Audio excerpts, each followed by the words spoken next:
Hey everyone, it's Jess. Today I wanted to do a quick video to show you guys how David and I compost most of our food scraps.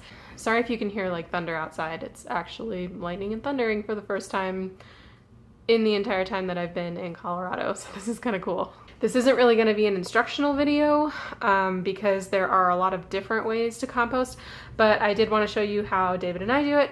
We've been doing it for about 1.5 years now, and it's super helpful and cuts down on our waste and makes all of the food waste that we can put in our compost actually usable again because we use it for our garden. So I wanted to show you how we do it, so let's go ahead and get started.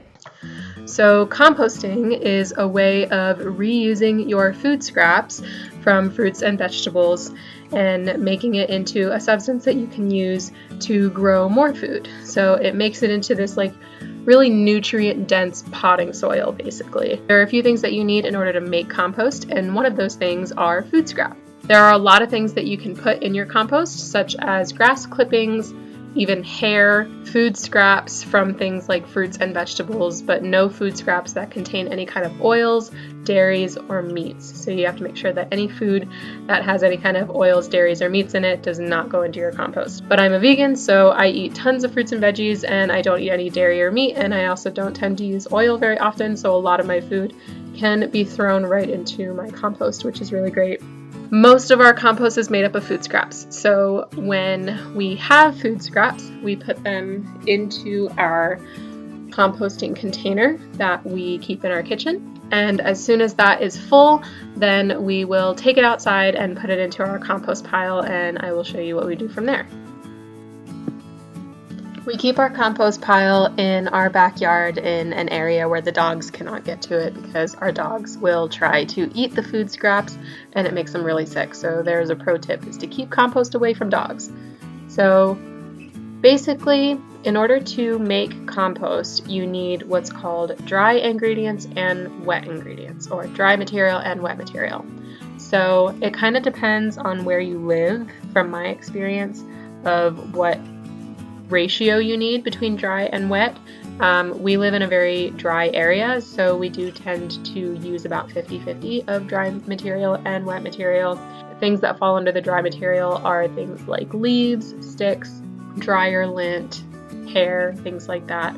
So that would make up your dry material, and then wet material could be things like weeds, food scraps, clippings from your garden that you didn't use, flowers, things like that. So the goal with compost is to make sure that everything is well incorporated and make sure that it is the right amount of dry and wet.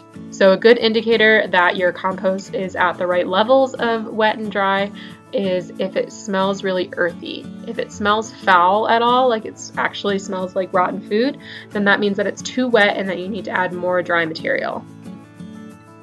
And vice versa, if there's no smell at all, or if it just looks really dry, like dry dirt, then you want to add more water or more wet material.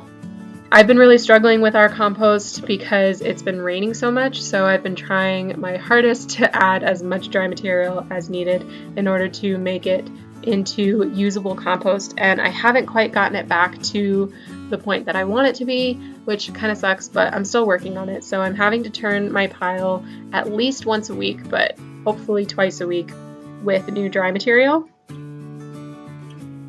And all that I use for dry material are sticks and leaves that I collect on our property from the fall. So here is my leaf pile that you can see. All I do is I collect all of the leaves and sticks and things that we rake up during the fall, and I put it under this little area that I have that's covered to make sure that it doesn't get rained on or snowed on or anything like that, and then I use it throughout the year.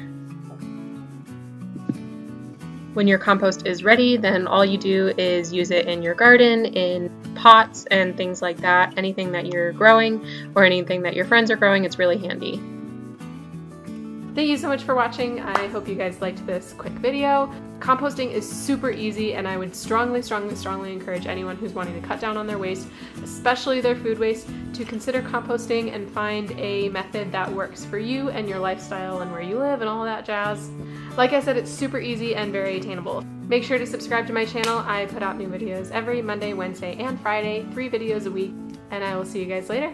Bye!